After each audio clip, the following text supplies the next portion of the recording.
제가 이제 몇 번에 걸쳐서 지금 안전한 부동산 거래 네. 이런 이야기를 좀 하고 있는데요. 오늘은 등기 공신력이라고 하는 이야기로 조금 시작해 보겠습니다.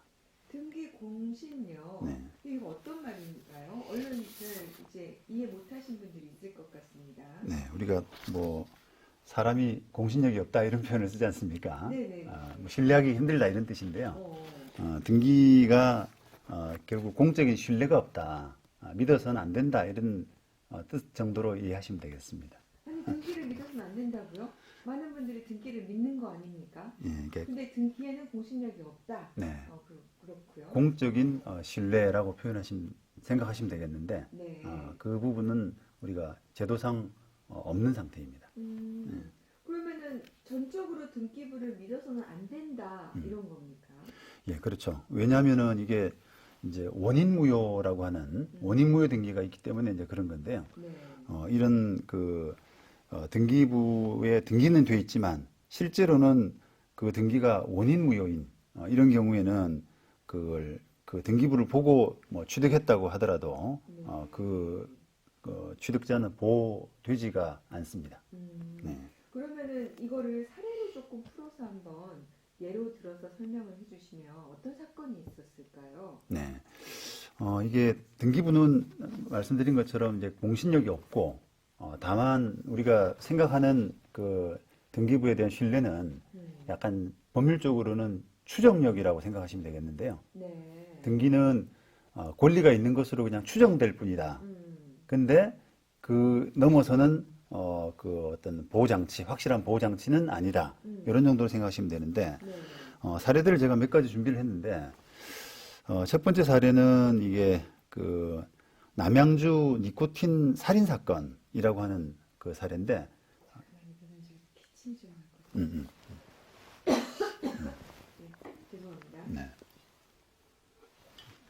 네, 됐습니다. 첫 번째 사례 할게요. 네. 네. 네, 첫 번째 사례는 남양주 니코틴 살인 사건이라고요. 아, 네. 당시에 굉장히 많이 알려지고 유명한 사건이었습니다. 어떤 사건이었어요? 이건 그 여자가 그 남자, 그러니까 동거하던 남자죠. 정식 남편은 아니고요. 그런 그 동거하는 남자를 살해하기 위해서 내연남과 짜고 니코틴 원액으로 살해를 한 그런 사건입니다. 끔찍한 사건이군요. 네. 이게 이제 살인이 2017년 정도로 제가 기억을 하는데요.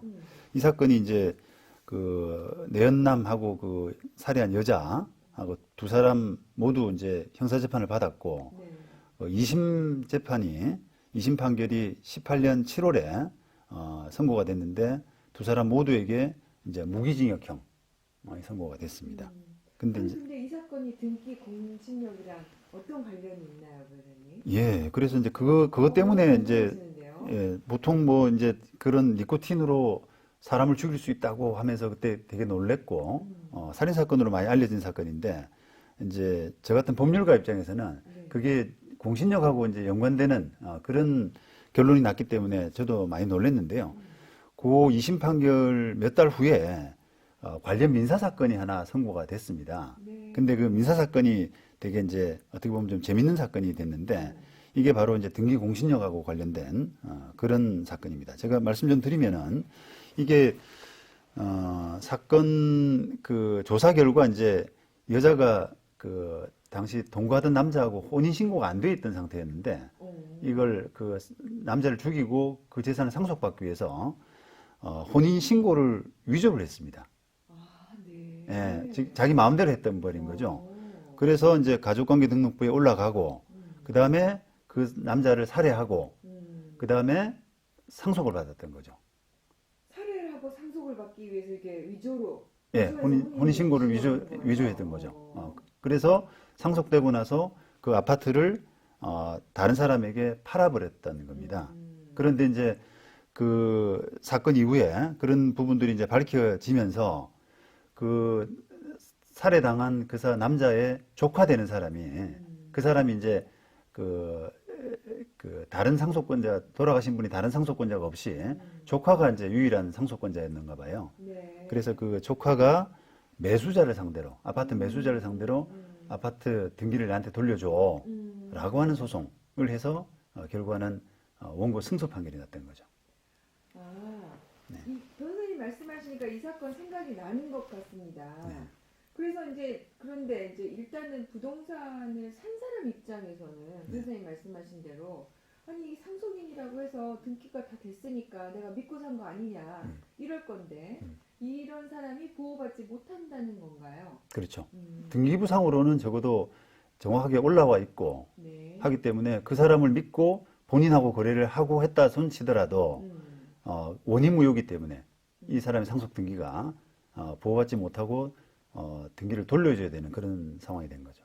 보통은 이제 이렇게 등기부를 믿은 사람을 선의의 제3자다 이래가지고 보호해야 된다 이런 논리가 있잖아요. 네. 근데 이 경우에는 그게 해당하지 않나 보죠. 네. 그게 우리- 이제 등기 공신력이 없기 때문입니까? 네, 우리 이제 민법상, 제도상으로 선의 제3자를 보호하는 그런 규정들이 몇 가지가 있습니다. 이런 경우에는 선의 제3자가 보호가 된다. 뭐 통정허위 표시라든지 이런 민사적인 몇 가지 경우에는 있는데 네. 원인무효인 이와 같은 이런 경우에는 선의 제3자라고 하더라도 보호가 될 수가 없는 거죠. 그런 규정이 없습니다. 우리가.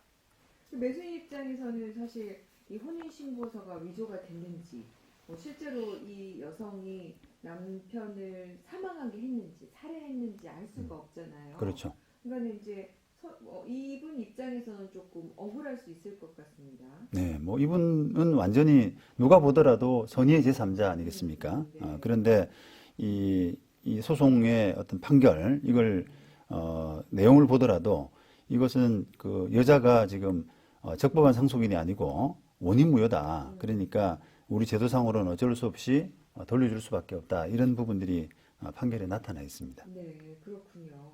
그러니까 이게 일단은 등기부 등본을 믿고 집을 거래했지만 집을 잃게 되는 사안을 설명을 해주셨는데요. 네. 그러면은 부동산 계약을 앞두고 있다면 어떤 점들을 좀 확인하면 좋을까요? 사실 이제 우리가 뭐 이 사례를 한번 보시면 그 사례 매수인이다 내가라고 네. 보시면은 사실은 더 어떻게 주의를 기울일 만한 부분이 사실 없지 않습니까? 그러니까요. 근데 이제 그거는 우리 제도상의 한계 때문에 등기공신력을 인정하지 않는 제도상의 한계 때문에 불가피한 손해긴 한데 이런 그 상황을 닥치게 되면은 내가 과연 입장 바꿔놓고 생각해서 나는 어떻게 해야 돼? 이런 생각을 하실 수밖에 없는데 글쎄요. 저도 이제 제가 전문 변호사긴 하지만 완벽하게 내가 취득할 수 있도록 문제없이 변호사님이 좀 도와주세요라고 하게 되면 저도 뭐 자신이 없습니다. 왜냐하면 원인무효 등기가 됐는지 안 됐는지는 제가 알 수가 없잖아요. 그러니까요. 예, 이런 건 상상할 수도 없는 일이 벌어진 거라서. 그렇습니다. 예. 그래서 이걸 그나마 이제 이런 원인무효까지를 생각한다 그러면 조금 뭐랄까요. 좀 시간이 등기한 지가 좀 어느 정도 된 묵은 등기. 예, 이런 권리를 좀 오래 갖고 있었던 사람. 이런 사람이면은 대체로 이제 원인무효의 시비에 휘말릴 가능성이 좀 적거든요. 그러다 그런 사람하고 거래를 하라. 갑자기 뭐 취득했다가 갑자기 파는 이런 경우는 조금 여러 가지 점에서 좀 의심을 좀 해봐야 된다. 이런 정도로. 네. 네.